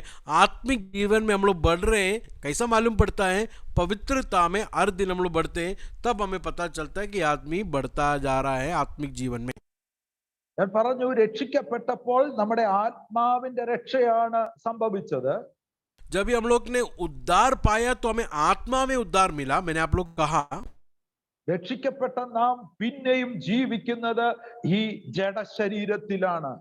लेकिन उद्धार मिलने के बावजूद भी हम लोग इस बदन में जीते हैं. पाप से भरा हुआ इस शरीर में और आप लोग जीते हैं. പാപം നിറഞ്ഞു നിൽക്കുന്ന ഈ ലോകത്തിലാണ് നമ്മൾ ജീവിക്കുന്നത്. पाप भरा हुआ ये दुनिया में और आप लोग जीते हैं. അതുകൊണ്ട് തന്നെ പാപം ചെയ്യാനുള്ള എല്ലാ സാധ്യതകളും പ്രലോഭനങ്ങളും ഒരു ദൈവപൈതന്റെ ജീവിതത്തിൽ ഉണ്ടായിരിക്കും.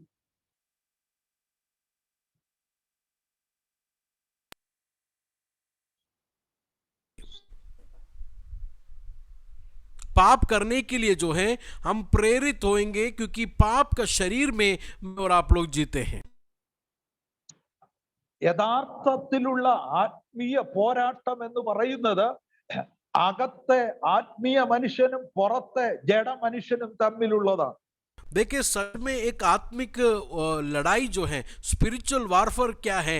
शारीरिक तौर से हमारे शरीर और हमारे अंदर आया हुआ पवित्र आत्मा से परिवर्तन हो गया, वो उद्धार मिला हुआ आत्मा, ये आत्मा और शरीर के बीच में होता हुआ लड़ाई को जो है हम लोग आत्मिक युद्ध नहीं तो स्पिरिचुअल वॉर करके हम लोग कहते हैं. ഒന്നുകൂടെ ഞാൻ വ്യക്തമാക്കട്ടെ, ഒരാൾ രക്ഷിക്കപ്പെടുന്നതിന് മുമ്പ് അവന്റെ അകത്തെ ആത്മീയ മനുഷ്യൻ മൃതാവസ്ഥയിലാണ്, മരിച്ച അവസ്ഥയിൽ കഴിയുകയാണ്. तो एक व्यक्ति उद्धार पाने से पहले उसका आत्मा जो है वो मरा हुआ अनुभव में है. That spirit is dead. Paulose പറയുന്നു, മുമ്പേ നിങ്ങൾ മരിച്ചവരായിരുന്നു, ഇപ്പോൾ യേശുക്രിസ്തുവിൽ ജീവിച്ചിരിക്കുന്നു. पौलुस इस तरह कहता है कि पहले तुम लोग मरे हुए लोग थे, लेकिन अब यीशु मसीह में तुम लोग जिंदे हो गए करके. രക്ഷിക്കപ്പെട്ട ഒരുവന്റെ ഉള്ളിൽ മൃതാവസ്ഥയിലായിരുന്ന ആ ആത്മീയ മനുഷ്യൻ ജീവൻ പ്രാപിച്ചു. तो मरा हुआ एक व्यक्ति के अंदर परमेश्वर जीवन देता है, उसके उद्धार में, उसके सैल्वेशन में. ആ അകത്തുള്ള ആത്മീയ മനുഷ്യൻ എപ്പോഴും ദൈവത്തോട് ബന്ധപ്പെടാനും ദൈവത്തിന്റെ ഇഷ്ടം നിവർത്തിക്കുവാനുമായി താല്പര്യപ്പെടുന്നു. और अंदर का इंसान जो है, जो उद्धार पाया है, जो जिंदा हुआ है, जिंदगी आया है, वो हमेशा ये चाहता है कि प्रभु की मर्जी को करे, परमेश्वर की इच्छा को करे।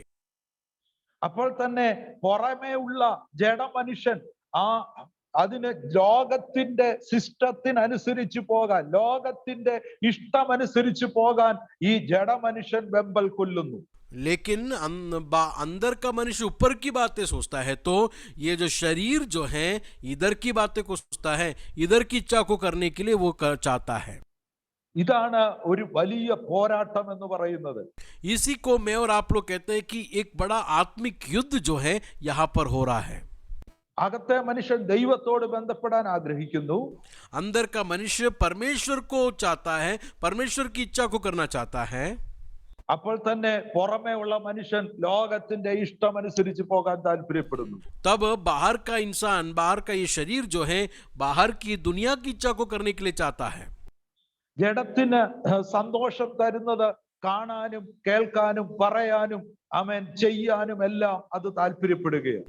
और ये जो शरीर जो है इसकी इच्छा करने के लिए, इसका मर्जी को पूरा करने के लिए वो देखता है, करता है, जो मर्जी है वो करने के लिए शुरू हो जाता है। ഈ സന്ദർഭത്തിലാണ് ഈ നമ്മൾ ഇപ്പോൾ ചിന്തിക്കുന്ന ചിന്തയുടെ പ്രാധാന്യം നമ്മൾ മനസ്സിലാക്കുന്നത്. और इसी वक्त जो है आज हम लोग जो सोचते हुए इस वचन की गहराई में और आप लोग जाते हैं। ഒരു വിശ്വാസി യേശു ക്രിസ്തുവിനോട് കൂടെ ക്രൂശിക്കപ്പെട്ടിരിക്കുകയാണ്. लेकिन एक विश्वासी क्या है, ये अपने शरीर की अभिलाषा के अनुसार वो जी नहीं सकता, क्योंकि यीशु के साथ उसको जो है क्रूसीफाई किया गया है, यीशु के साथ वो सूली पर गया हुआ है। മറ്റൊരു ഭാഗത്ത് നാം ഇങ്ങനെയാണ് വായിക്കുന്നത്, ജഡത്തെ അതിന്റെ രാഗമോഹങ്ങളോടുകൂടെ ക്രൂശിച്ചിരിക്കുന്നു. दूसरा जगह पर इस तरह कलाम में लिखा है कि शरीर को जो है उसकी इच्छा के साथ जो है सूली पर टांगा गया है।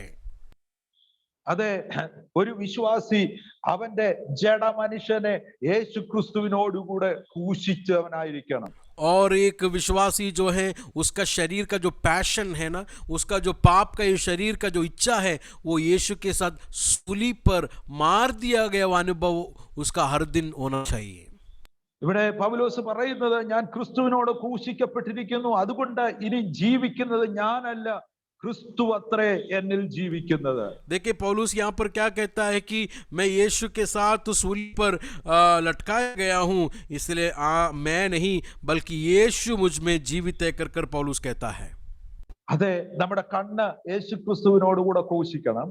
मेरा आंखें, हमारी आंखें जो हैं यीशु के सूली के साथ जो है चढ़ाया जाना चाहिए।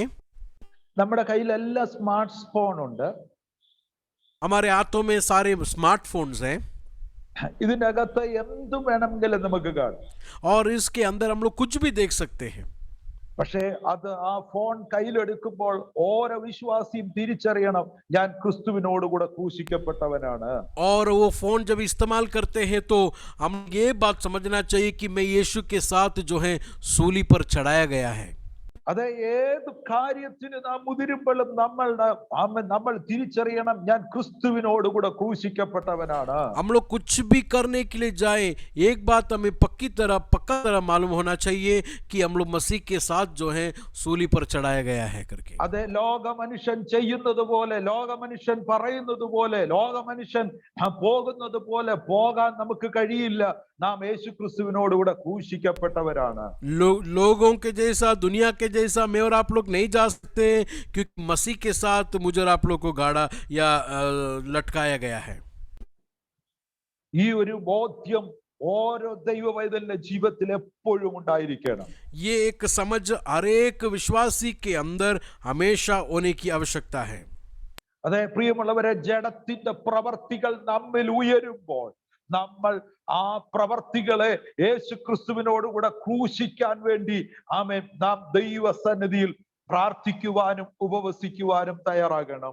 जब इस शरीर की अभिलाषाएं, पैशन जब उठता है तो हर एक विश्वासी जो है प्रार्थना करे, हर एक विश्वासी उपवास करे कि उसमें से उसको जीत मिले, उसमें से वो ओवरकम हो जाए।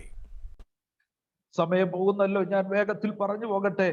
നമ്മൾ ഉപവാസത്തെ പോലും ഒരു പക്ഷേ തെറ്റിദ്ധരിച്ചിട്ടുണ്ടോ എന്ന് ഞാൻ കരുതുകയാണ്. ऐसा समझता हूं कि क्या उपवास को भी हम लोग ने गलत रीति से समझने के लिए शुरू किए हैं क्या? പ്രിയമുള്ളവരെ, ആമേൻ, എന്തെങ്കിലും നേടിയെടുക്കുവാനുള്ള ഒരു സന്ദർഭമായി ഉപവാസത്തെ പലരും കാണാറുണ്ട്. उपवास को बहुत सारे लोग जो हैं कुछ पाने के लिए करता हुआ जैसा एक क्रिया को जैसा करते हैं, या उस तरह हम लोग देखते हैं। എന്നാൽ ബൈബിള് പറയുന്നത് ഒരു പുതിയ നിയമ വിശ്വാസിയോടുള്ള ബന്ധത്തിൽ അവന്റെ ജീവനും ഭക്തിക്കും വേണ്ടുന്നതെല്ലാം അവൻ ദാനം ചെയ്തിരിക്കുന്നു എന്നാണ്. लेकिन वचन में इस तरह लिखा है कि हर एक विश्वासी के लिए, उसके जीवन के लिए, उसकी भक्ति के लिए परमेश्वर ने दान में ऑलरेडी दिया है कर हम लोग वचन में देखते हैं। എന്നാൽ ആ ദൈവികമായ അനുഗ്രഹങ്ങൾ, നന്മകൾ പ്രാപിക്കത്തക്കവണ്ണം നമ്മൾ യോഗ്യരായി തീരാൻ, നമ്മൾ ആമേൻ ഒരുക്കമുള്ളവരായി തീരാൻ വേണ്ടിയാണ് നമ്മൾ ഉപവസിക്കേണ്ടത്. और परमेश्वर ने हमें जो दान में दिया गया हुआ, हमारा आत्मिक जीवन में, हमारा शारीरिक जीवन में जो दान में दिया गया हुआ अनुभव करने के लिए, यीशु के जैसा प्रतिदिन बदलने के लिए ही एक नया नियम का विश्वासी उपवास करना चाहिए। അതെ, നാം യേശു ക്രിസ്തുവിനോടുകൂടെ ക്രൂശിക്കപ്പെട്ടിരിക്കുകയാണ്. मैं और आप लोग मसीह के साथ जो हैं सूली पर चढ़ाए गए हैं। അടുത്ത ചിന്ത നാം അവിടെ കാണുന്നത് 3-ാം അധ്യായം അതിന്റെ 27-ാമത്തെ വാക്യം. 3-ാം അധ്യായം 27-ാമത്തെ വാക്യം. 3:27 में उसका नेक्स्ट चिंता को हम लोग देख सकते हैं। 3:27 ക്രിസ്തുവിനോട് ചേരുവാൻ സ്നാനമേറ്റിരിക്കുന്ന നിങ്ങൾ എല്ലാവരും ക്രിസ്തുവിനെ ധരിച്ചിരിക്കുന്നു എന്ന് കാണുന്നു. वहां पर क्या लिखा है? और तुम में से जितनों ने मसीह में बपतिस्मा लिए हैं उन्होंने मसीह को पहन लिया है कर नेक्स्ट वचन में हम लोग देखते हैं। രണ്ട് ചിന്തകൾ ആ വാക്യത്തിൽ തന്നെ കാണുന്നു. ഒന്ന്, ക്രിസ്തുവിനോട് നമ്മൾ ചേർന്നു. देखिए, दो चिंताओं वहां पर हम लोग उसी वचन में देख सकते हैं। सबसे पहला, मसीह में मैं और आप लोग जुड़ गए हैं करके। രണ്ടാമതായി നാം ക്രിസ്തുവിനെ ധരിച്ചിരിക്കുന്നു എന്നതാണ്. और दूसरा जो है मसीह को पहन लिया है कर हम लोग देखते हैं। അതെ, ക്രിസ്തുവിനോട് ചേർന്നു, അതുപോലെ തന്നെ നാം ക്രിസ്തുവിനെ ധരിച്ചിരിക്കുന്നു. और देखिए, सबसे पहला मसीह में मैं और आप लोग जुड़ गए हैं, और दूसरा मसीह को हम लोग ने पहने हैं। പ്രിയമുള്ളവരെ, ഏറ്റവും ലളിതമായി പറഞ്ഞാൽ, ഞാനിപ്പോൾ നിങ്ങളോട് സംസാരിച്ചുകൊണ്ടിരിക്കുമ്പോൾ നിങ്ങൾ എന്നെ കാണുന്നുണ്ട്. എന്നെ പൂർണ്ണമായിട്ട് ഒരുപക്ഷെ കാണാൻ ഈ ചെറിയ സ്ക്രീനിലൂടെ കഴിയുന്നില്ല എങ്കിലും നിങ്ങൾ എന്നെ കുറച്ച് കാണുന്നുണ്ട്. ഞാൻ ധരിച്ചിരിക്കുന്ന വെള്ളയുടുപ്പും എന്റെ മുഖവും മാത്രമാണ് നിങ്ങൾ ഇപ്പോൾ കാണുന്നത്. आप लोग मुझे स्क्रीन में देख रहे हैं, छोटा स्क्रीन है, लेकिन मेरा पूरा बॉडी नहीं देख पा रहे हैं, लेकिन आप देख रहे हैं कि मैंने सफेद शर्ट पहना है। आप लोग मुझे देख सकते हैं। നിങ്ങൾ ഞാൻ ധരിച്ചിരിക്കുന്ന വസ്ത്രമാണ് നിങ്ങൾ കാണുന്നത്. मैंने पहना हुआ कपड़े को आप लोग देख सकते हैं। ഇവിടെ പൗലോസ് പറയുന്നു, നാം സ്നാനപ്പെട്ടു കഴിഞ്ഞപ്പോൾ ക്രിസ്തുവിനെ ധരിച്ചിരിക്കുകയാണ്. और यहाँ पर पौलुस कहता है कि जब हम लोग ने बपतिस्मा लिया कि हमने परमेश्वर यीशु को पहन लिया कर पौलुस कहता है। ഞാൻ ഇങ്ങനെ സാധാരണ പറയാറുണ്ട്, ഒരുവൻ രക്ഷിക്കപ്പെടുമ്പോൾ ക്രിസ്തു അവന്റെ ഉള്ളിൽ വരുന്നു. मैं इस तरह से बोलता हूं कि एक व्यक्ति जब उद्धार पाते हैं तो मसीह उनके अंदर आता है। നാം സ്നാനപ്പെടുമ്പോൾ നാം ക്രിസ്തുവിന്റെ ഉള്ളിലാകുന്നു. हम जब बपतिस्मा लेते हैं तो हम लोग मसीह के अंदर हो जाते हैं। समझ में आया कर मैं विश्वास करता हूं, जब हम लोग उद्धार पाते हैं तो मसीह हमारे अंदर आता है, बपतिस्मा में हम मसीह में जाते हैं। അപ്പോൾ രക്ഷിക്കപ്പെട്ട സ്നാനപ്പെട്ട ഓരോ ദൈവവേദന പറയണം, ക്രിസ്തു നമ്മുടെ ഉള്ളിലുണ്ട്, നാം ക്രിസ്തുവിന്റെ ഉള്ളിലുമാണ്. और उद्धार पाए हुए लोग, बपतिस्मा लिए हुए लोग एक बात समझे, हम मसीह में हैं और मसीह हम में है कर ये बातें समझे। അങ്ങനെയാണെങ്കിൽ നമ്മുടെ ഉള്ളിൽ നിന്ന് വരുന്ന ചിന്തകൾ, നമ്മുടെ ഉള്ളിൽ നിന്ന് വരുന്ന സംസാരം, നമ്മുടെ ഉള്ളിൽ നിന്ന് വരുന്ന വികാരങ്ങൾ നമ്മുടെ ഉള്ളിലുള്ള യേശു ക്രിസ്തുവിന് യോജിച്ചതായിരിക്കും. तो इसके लिए हमारे अंदर से आने वाले चिंताएं, हमारे अंदर से आने वाले हर एक बात परमेश्वर की महिमा के लिए होनी चाहिए। അപ്പോൾ തന്നെ നാം ക്രിസ്തുവിനെ ധരിച്ചിരിക്കുമ്പോൾ നമ്മെ കാണുന്നവർ ക്രിസ്തുവിനെ കാണുവാനിടയായി തീരും. तो ऐसा है तो हमें देखने वाले मसीह को देखने के लिए होना चाहिए. They should see Christ through us. ഞാനിപ്പോൾ ഈ ഷർട്ട് ധരിച്ചിരിക്കുന്നുണ്ട്, നിങ്ങൾക്ക് എന്റെ ശരീരം കാണാൻ കഴിയുന്നില്ല. ഞാൻ ധരിച്ചിരിക്കുന്ന ഷർട്ടാണ് നിങ്ങൾ കാണുന്നത്. मैंने मेरे शरीर को आप लोग नहीं देख पा रहे, मैंने पहने हुए शर्ट को आप लोग देख पा रहे हैं. എന്നതുപോലെ ഒരു വിശ്വാസി ക്രിസ്തുവിനെ ധരിച്ചിരിക്കുമ്പോൾ ആ വിശ്വാസിയെ കാണുന്ന മറ്റുള്ളവർ ക്രിസ്തുവിനെ കാണുവാനിടയായി തീരണം. और एक विश्वासी यीशु को पहना हुआ एक विश्वासी दूसरों को, वो लोग दूसरे जो है यीशु को देखना चाहिए. यीशु हमारे जीवन से प्रकट होना चाहिए क्योंकि हमने यीशु को पहना है. അതെ, നാം ക്രിസ്തുവിനെ ധരിച്ചിരിക്കുന്നവരാണ്. तो हम लोग मसीह को पहने हुए लोग हैं. മറ്റൊരു ഭാഗത്ത് ഇങ്ങനെയാണ് കാണുന്നത്, നാം പുതിയ മനുഷ്യനെ ധരിച്ചിരിക്കുന്നു. और हम लोग दूसरा देखते हैं कि हम लोग नए व्यक्ति को पहने हुए हैं. वी आर नया व्यक्ति को, न्यू मैन को हम लोग पहने हुए हैं कर दूसरा जगह पर हम लोग देख सकते हैं. അതുകൊണ്ട് തന്നെ ഇനിയും വെളിപ്പെടുന്നത് ഞാനല്ല, എന്നിൽ വെളിപ്പെടുന്നത് ക്രിസ്തുവാണ്. इसके लिए मुझ में मैं नहीं, बल्कि मेरा स्वभाव नहीं, आदम से मिला हुआ कोई स्वभाव नहीं, बल्कि मसीह का नया स्वभाव मुझसे प्रकट होता है. അതെ, യേശു ക്രിസ്തുവിനെ ധരിച്ചിരിക്കുന്ന ഒരു വ്യക്തിക്ക് ഇനിയും സ്വയത്തിന് അവിടെ സ്ഥാനമില്ല. इसलिए यीशु को पहना हुआ एक व्यक्ति को जो है सेल्फ के लिए, अपनी इच्छा के लिए कोई स्थान नहीं है. അവന് സ്വാർത്ഥതയ്ക്ക് പിന്നെ അവിടെ സ്ഥാനമില്ല. वहां पर सेल्फ इंटरेस्ट के लिए कोई या अपनी मर्जी के लिए कोई स्थान नहीं है. എന്നിലൂടെ ക്രിസ്തു വെളിപ്പെടണം എന്നുള്ള ആ വലിയ വാഞ്ചയാണ് അവർക്കുണ്ടായിരിക്കുന്നത്. मुझ में से यीशु मसीह प्रकट होना चाहिए, ये है उसका जीवन में सबसे बड़ा इच्छा. പ്രിയമുള്ളവരെ, നാം ക്രിസ്തുവിനെ ധരിച്ചിരിക്കുന്നു. मैं और आप लोग मसीह को पहने हुए हैं. ഞാൻ സമയം അവസാനിക്കുന്നുണ്ട്, ഞാൻ എന്റെ ചിന്തകൾ ഇവിടെ അവസാനിപ്പിക്കുകയാണ്. अपना समय यहाँ पर खत्म हुआ है, इसलिए मेरी चिंता को यहाँ पर मैं बंद कर रहा हूँ. നാം അവസാനമായി ചിന്തിച്ച ആ 3 പ്രധാന ചിന്തകൾ ദൈവമക്കൾ ഒന്ന് ആഴമായി ചിന്തിക്കുവാൻ ഒന്നുകൂടെ ഞാൻ ഓർപ്പിക്കുകയാണ്.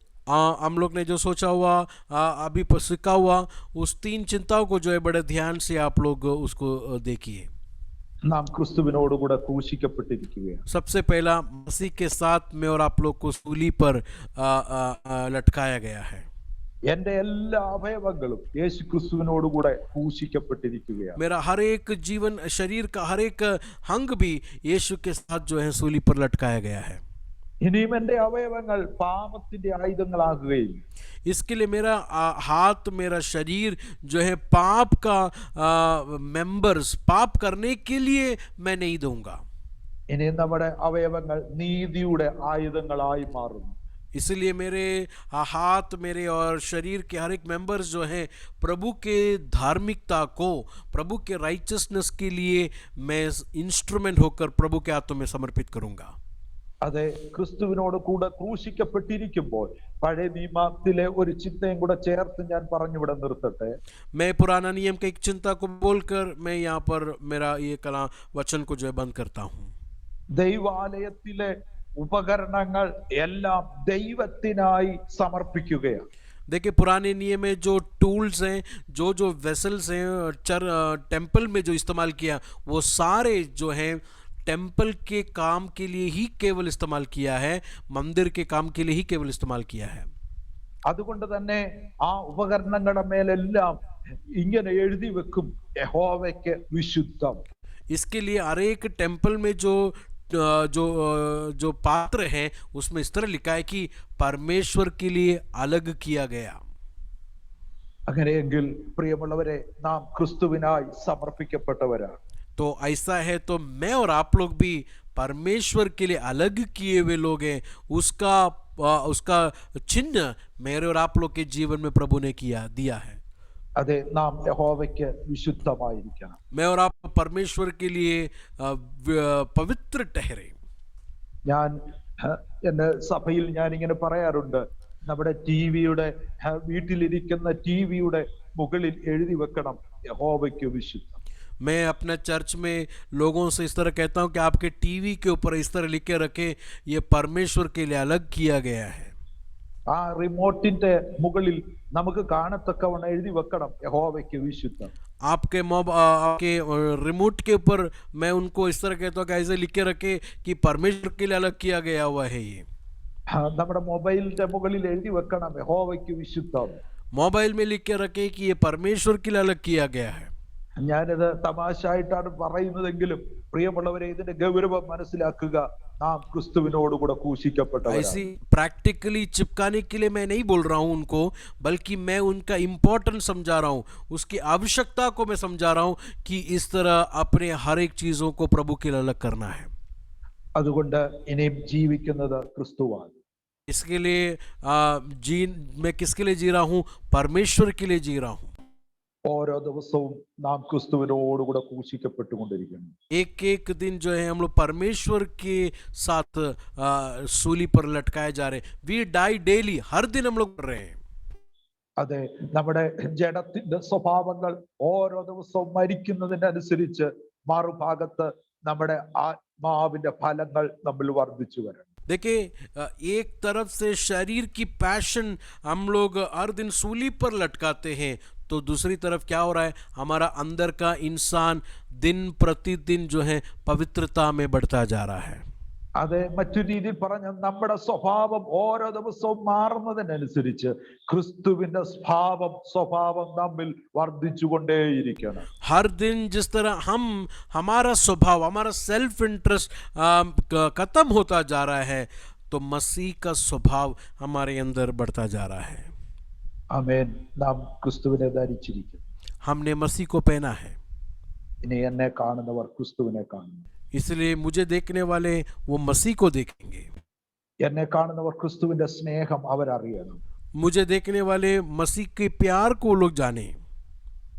എന്റെ വാക്കുകൾ കേൾക്കുന്നവർ ക്രിസ്തുവിന്റെ ആശ്വാസം അനുഭവിക്കുവാൻ കഴിയും. मेरे आवाज को सुनने वाले मसीह की दया को, मसीह की उस कंफर्ट को लोग पहचाने। പ്രിയമുള്ളവരെ, അതിനുവേണ്ടി നമുക്ക് നമ്മെ തന്നെ ഒന്ന് ഏൽപ്പിക്കാമോ? इसके लिए मैं, मेरे भाई और बहनों, क्या हम लोग परमेश्वर के हाथों में अपने आप को समर्पित करेंगे? പ്രിയമുള്ളവരെ, ഞാൻ ഇത്രയും എല്ലാം പറഞ്ഞു. ഇതിനായി നമ്മുടെ സ്വയ കഴിവ് കൊണ്ട് ഒരിക്കലും സാധ്യമല്ല. मैंने ये सब कुछ आप लोगों को कहा, लेकिन ये हमारे शक्ति और सामर्थ्य से नहीं हो सकता। യേശുവിനോടുകൂടെ ക്രൂശിക്കണമെന്നുള്ളത് നമുക്കറിയാം, പക്ഷെ നമ്മുടെ സ്വയ കഴിവ് കൊണ്ട് നമുക്കതിന് കഴിയില്ല. यीशु के साथ हमें सूली पर लटकाया गया है, ये सच्चाई तो लिखा गया है, हमें जानते भी हैं, लेकिन ये स्वयं से हमसे नहीं हो सकता है। പൗലോസ് പറയുന്നു, അവൻ ഇച്ഛിക്കാത്ത തിന്മ ഞാൻ ചെയ്യുകയാണ്. पौलुस कहता है कि मैं चाहता हूं कि ऐसा नहीं करूं, मेरे अंदर का मनुष्य चाहता है कि मैं ऐसा नहीं करूं, लेकिन मैं वो कर रहा हूं कर पौलुस रोमियो 7 में कहता है। കാരണം എന്റെ ശരീരത്തിൽ പാപത്തിന്റെ ഒരു പ്രമാണം കുടികൊള്ളുന്നു. क्योंकि मेरे शरीर में पाप का एक लॉ भी मेरे शरीर में है। അതിനെ എനിക്ക് ജയിക്കണമെങ്കിൽ ഒരാത്മാവിന്റെ പ്രമാണം എന്നിൽ ഉണ്ടാകണം. इसके लिए, उस शरीर के अभिलाषा को जीतने के लिए मेरे अंदर के मनुष्य में आत्मा का कार्य हमेशा चलते रहना है। ഇന്ന് ഈ രാത്രി വചനം കേട്ട പ്രിയപ്പെട്ടവരെ, അവൻ യഥാർത്ഥമായ ഒരു ആത്മീയ വളർച്ച ആഗ്രഹിക്കുന്നെങ്കിൽ കർത്താവെ, അതിനായി അവിടുത്തെ ആത്മാവിന്റെ ശക്തിയാൽ എന്നെ സഹായിക്കണമേ എന്നൊരു നിമിഷം നമുക്ക് പ്രാർത്ഥിക്കാം. 1 मिनट हम लोग जरा प्रार्थना करेंगे। आप लोग चाहते हैं कि एक स्पिरिट फिल्ड, फ्रूट फिल्ड एक मसीह जिंदगी जीने के लिए शरीर की पैशंस को छोड़कर आत्मा में बढ़ने के लिए चाहने वाले अपने आप को समर्पित करें। വർഷങ്ങളായി കർത്താവിനെ സേവിക്കുന്നെങ്കിലും എന്നിലെ ജഡത്തിന്റെ സ്വഭാവങ്ങൾ, ജഡത്തിന്റെ പ്രകൃതങ്ങൾ പലതും എന്നിൽ മാറാതെ നിൽക്കുന്നുണ്ട്. എനിക്ക് അതിനെ ജയിക്കണം, അതിന് അവിടുത്തെ ആത്മശക്തി വേണം. मैं प्रभु में बहुत सालों से हूँ, लेकिन मेरे जीवन में ऐसे अनुभव में जीतने के लिए मैं प्रार्थना किया, बहुत कुछ किया, लेकिन मुझे उसमें से जीत नहीं मिल रहा है, ओवरकम होने के लिए नहीं हो रहा है। लेकिन आप परमेश्वर की आत्मा के हाथों के नीचे हम अपने आप को आज अपने जीवन को समर्पित करेंगे। അതെ, ക്രിസ്തു എന്ന തലയോളം നമുക്ക് സകലത്തിലും വളരുവാൻ നമ്മെ തന്നെ സമർപ്പിക്കാം. मसीह के उस खत तक बढ़ने के लिए हम अपने आप को परमेश्वर के हाथों में समर्पित करेंगे। അതെ, നമ്മിലൂടെ അനേകർ ക്രിസ്തുവിനെ കാണുന്ന ആ ഒരു ആത്മീയ അനുഭവത്തിലേക്ക് നമുക്ക് എത്തപ്പെടുവാൻ ദൈവകരങ്ങളിൽ. और हमसे हमारे ज़रिए से अनेक लोग मसीह को देखने के अनुभव में ये आत्मिक जीवन में बढ़ने के लिए प्रभु हमें शक्ति और सामर्थ्य दे। അതിനായി കർത്താവ് നമ്മെ എല്ലാവരെയും സഹായിക്കട്ടെ. ദൈവവചനം കേൾക്കുവാൻ ഉത്സാഹത്തോടെ ആയിരുന്ന ചുരുക്കം പേരെ ഉണ്ടായിരുന്നെങ്കിലും നിങ്ങൾക്കെല്ലാവർക്കും ഒരിക്കലൂടെ നന്ദി അറിയിക്കുന്നു. കർത്താവ് എല്ലാവരെയും ധാരാളമായി അനുഗ്രഹിക്കട്ടെ. അവസരമൊരുക്കിയ ദൈവദാസനും പ്രിയപ്പെട്ടവർക്കും ഒരിക്കലൂടെ നന്ദി അറിയിക്കുന്നു. കർത്താവ് നമ്മെ സഹായിക്കട്ടെ. और वचन को सुनने के लिए आपने जो दिखाया हुआ दिल के लिए मैं प्रभु को धन्यवाद देता हूँ। मौका दिया हुआ प्रभु के दास को भी मैं धन्यवाद देता हूँ। Praise the Lord.